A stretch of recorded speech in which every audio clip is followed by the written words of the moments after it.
Hi everyone, welcome back to our show. I'm Katie. I'm Dave.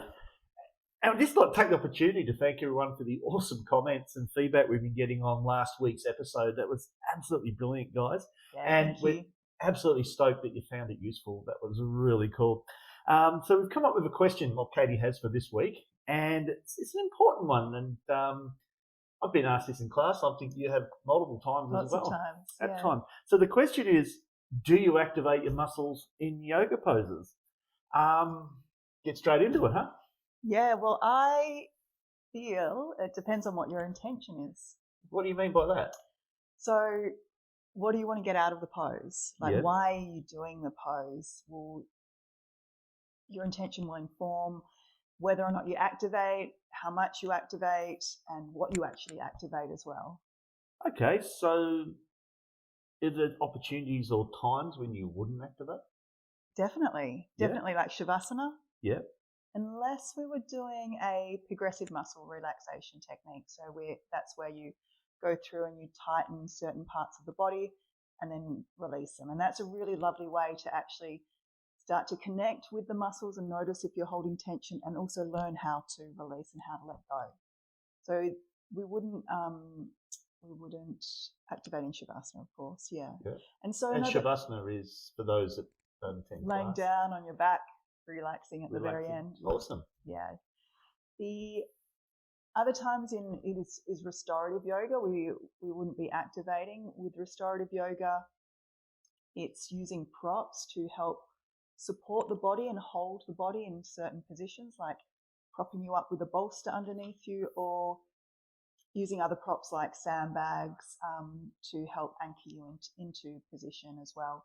So I guess a couple of examples is in Shavasana, having the bolster under the knees to help prop the knees up, and that can be really lovely if you get tight hip flexors, and often they can pull and create a little bit of lumbar lordosis, which can be quite uncomfortable in the back in Shavasana at times. So that's a time when you might like to prop up with a bolster, or you can also use a bolster on the top of the thighs with a sandbag on top, and that's an example of where you would use the props to anchor down through the body. So that's a nice grounding practice that you can do. Yeah. Any benefits of that to when you don't activate?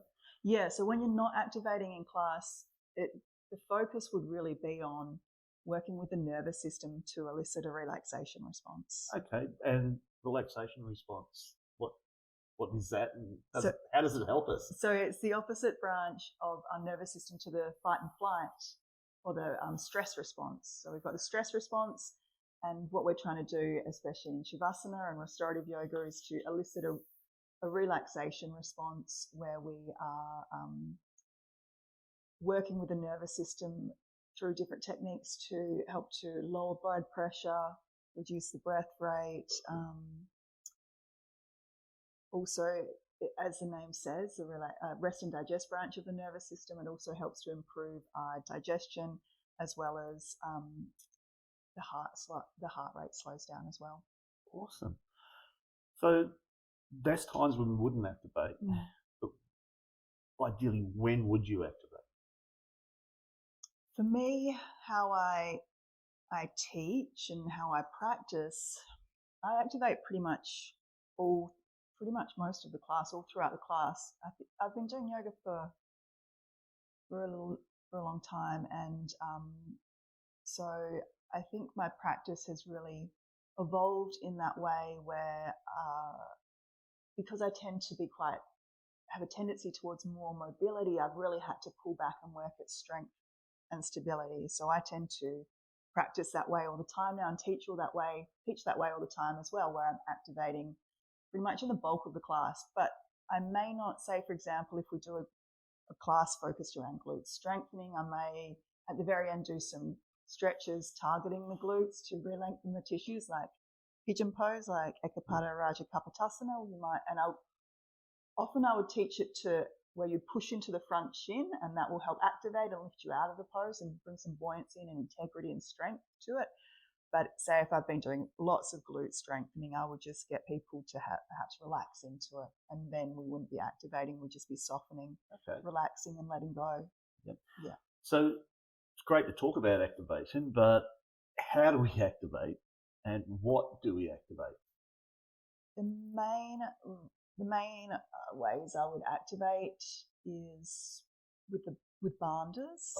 With joint stabilizers, and also isometrics are probably the main ways. Just for me. Yeah. Bandhas. So bandhas are it's a Sanskrit word which means to lock, to lift, to tighten. It's engaging deep stabilizers. So a couple of examples which you've probably come across in class is Uddiyana Bandha, which is engaging the core. So this is the deepest layer of our core, the transverse abdominis, and we engage it when we laugh. So if we go ha ha ha. I was going to try that. Ha ha ha. Oh yeah. Hey, just do that and try it. Ha ha ha. It's spot on. So that is engaging the deep layer of our core. So we get people to do that. I get people to do that in class. Hug the belly back is how I would explain it. And then also adding another layer of activation where, while you're hugging the belly back, then also imagine you're wearing really tight jeans and you're zipping them up. So there's a lift up, working with the rectus abdominis, the more superficial layer. And so that would be perhaps a way I would activate during different poses in the class. Awesome. Another bandha is Pada Bandha. Pada, which is the foot. The foot, yeah. Yeah, so Hasta is the hand. But let's talk about Pada Bandha, and it's engaging the feet. And there's so many ways you can approach this. One of the ways I like is to imagine the foot like a triangle. Yeah. So in the ball of your foot, not your toes, in the ball of the foot, there's 2 points of the triangle, just on the big toe side and on the little toe side. And then you've got the heel. Yeah. And that's your third point. So you're pressing down with those 3 points to try and get a lift of the arches that run between them.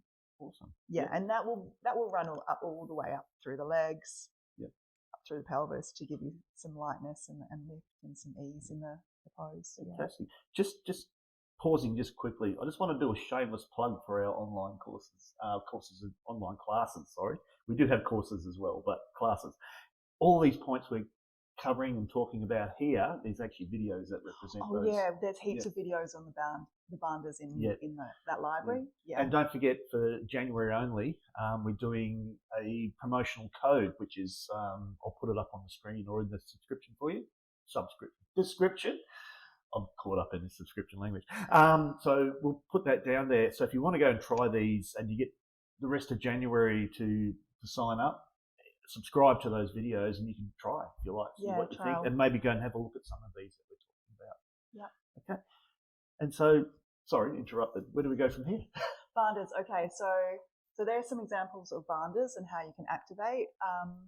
We also talked about joint stabilizers. So if I was, say, in a balancing pose, like tree, hugging the hip in to engage the hip stabilizers rather than just hanging in that hip joint, or shoulders, it might be, if you're in all fours and you've got your arms out in front, it would be hugging the arm bones back into the shoulder sockets while pushing into the hands at the same time, pushing down with the arms, not so much pushing into the hands. You want to be light through the hands, but you're trying to push away. Yeah. So, awesome. Yeah, and that's going to bring stability around your scapula, your shoulder blade. Shoulder blade, fantastic. Now, you mentioned a word before, isometrics. Okay, so isometrics. So what's isometrics? Isometrics is basically our yoga postures when we're holding them is isometrics. So if you're holding a weight and the muscle's not moving, it's stationary, that's an isometric. So the muscle's not lengthening or shortening, say the bicep. Yeah. That's not isometric, but when we're holding it, it's an isometric. Okay, yeah. Cool. And what's some examples of those? So in a yoga class context, that could be, say, bridge pose, working the hamstrings by, bridge pose, you're on your back, knees bent, you lift your butt. Yeah. and you are pulling your heels, I would cue to pull the heels back towards the shoulders. You're not actually moving the feet at all. You're just creating an engagement, a bit of oomph through the back of the legs, a bit more activity through the back of the legs through that. Another one is, say, in Warrior 2. Yeah. So you could, or triangle pose, you could hug the legs towards each other. Again, you're not moving the feet, but you're creating a squeezing in action. Like you've got a yoga block between your thighs that you're holding. Or you could also do the opposite. You could push the thighs away from each other. And that's where the intention comes in. So am I trying to work inner thighs in my practice, or am I looking at working outer hips in my practice? What do I want to get out of it? So you're targeting the activation for what your practice is. Yeah. Awesome. And you can do both, or you can do the two together as well. So, yeah. So it's great. We're learning heaps here. I'm stoked. But why? Why bother activating? It's, it sounds like a whole extra lot of work to me. Why? So bringing stability into our joints. Yep. Making sure we've got optimal movement patterns, efficient movement patterns. So we're activating the stabilizing muscles rather than allowing the movement muscles to try and take over and do the stabilization work. We're trying to get the right muscles to work, to fire. And the stability that we bring, it will help to prevent wear and tear and prevent potential injury, basically. So it's protecting the joints. Okay. And also strengthening. Oh, yes. Yeah, of course. How much do you activate? Like, do you go full boogie or? Full boogie? I would generally say you don't necessarily do full boogie. You want to do it at about 30. I generally teach 30 to 50% of effort. I was speaking to my physio the other day, and we're talking about this, and she generally cue at like 70%. Basically, you don't want a full boogie. You don't. She says you don't want to crank away at it. You just want to do a balance. Do like a balance between what we talk about in yoga, a balance between sthira and sukha. So there's a little bit of effort, but there's an ease to it. So you want to make it sustainable. You don't want to crank away and fatigue really rapidly. Just enough to provide a bit of support and hold without. Awesome, because if you look even at the name Hatha, or Hatha Yoga, the Ha, which is symbolized by the sun, it represents an energy like a force. So it's the in-breath, it's the sympathetic, the fight and flight of the nervous system. And then you look at the Ta, and that's the opposite, symbolized by the moon. It's a softer energy, it's the out-breath, it's the parasympathetic, the rest and digest. And the goal is to bring balance between those two. So that's still following that theme through. Yeah, definitely. Wow, okay. Yep.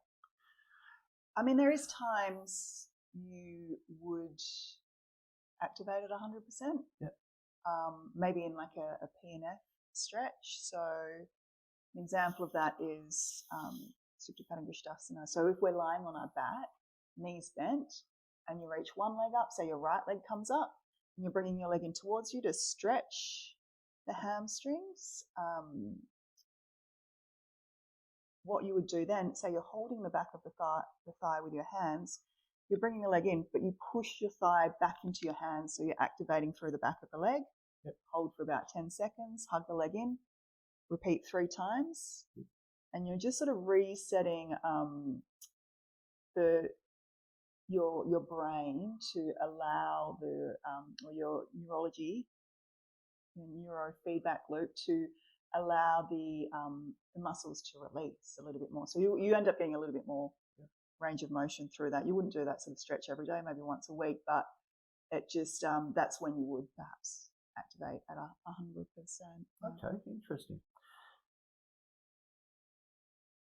So generally speaking, activating about 50% of effort to provide a bit of support and integrity and control in not just the postures, but also when you transition from one posture to the next. And your teacher will be guiding you with that. It might be cues like hug the leg muscles to the bone and draw that strength up towards the pelvis, or press the thighs back. Well, you lift the pubic bone towards the navel. They're just cues we use to create that activation without over explaining. You know, say if we think about abduction, it might be, so if you're standing in Tadasana. Abduction. Yeah, so it would be, abduction is moving the legs wide. So it would be, say if we're doing an isometric contraction where we're engaging those muscles but without the movement. So it would be, I might cue in Tadasana, push your feet away from each other, or imagine your thighs are like magnets and they're repelling each other, push the thighs away from each other. Yeah. And then if people aren't getting out, it might be putting my hands on outer thighs and say push into my hands, or putting a strap around their thighs, push into the strap. Yeah. So they get that. And then I might say that is, I probably wouldn't say that's an isometric contraction. So you feel your outer hips, they're working. That's what we're trying to do. We're trying to get those outer hips to work. So they're sort of hidden in the cues, trying to get it working. And I'm really curious, you've made a point here on the page. It says hide veggies in food for kids. Could you elaborate on that? Well, we have to mention that. Well, that's what the magic with cueing is. You're sort of hiding the complexity, hiding the, like hide veggies from kids. It should be like this beautiful, beautiful meal of yoga. Well, you don't know how healthy and good it is. That's awesome. That's awesome. I'm sorry for doing that. Yeah. I just read it and I thought we cannot go past that. That is not going to happen. Yeah. So we've pretty much covered the topic. Yeah, I think so. We've done through. Yeah, awesome. It depends on your intention. Depends on your intention, and when you do, what do you activate to achieve that intention? That's absolutely brilliant. Mm-hmm. Look, everyone, thanks again for all the great feedback and the people who've subscribed and liked and things like that. Please do remember that we do have the online content. I'll put the code up again up at this point. And the trial code. The trial code. Get free for January. Get free for January. I can't believe we did this in one take. Me either. Compared to last time, this has been great. And just once more, if you could like, subscribe, leave a comment, that would be absolutely brilliant, guys. Thank you so much. Thanks. Bye.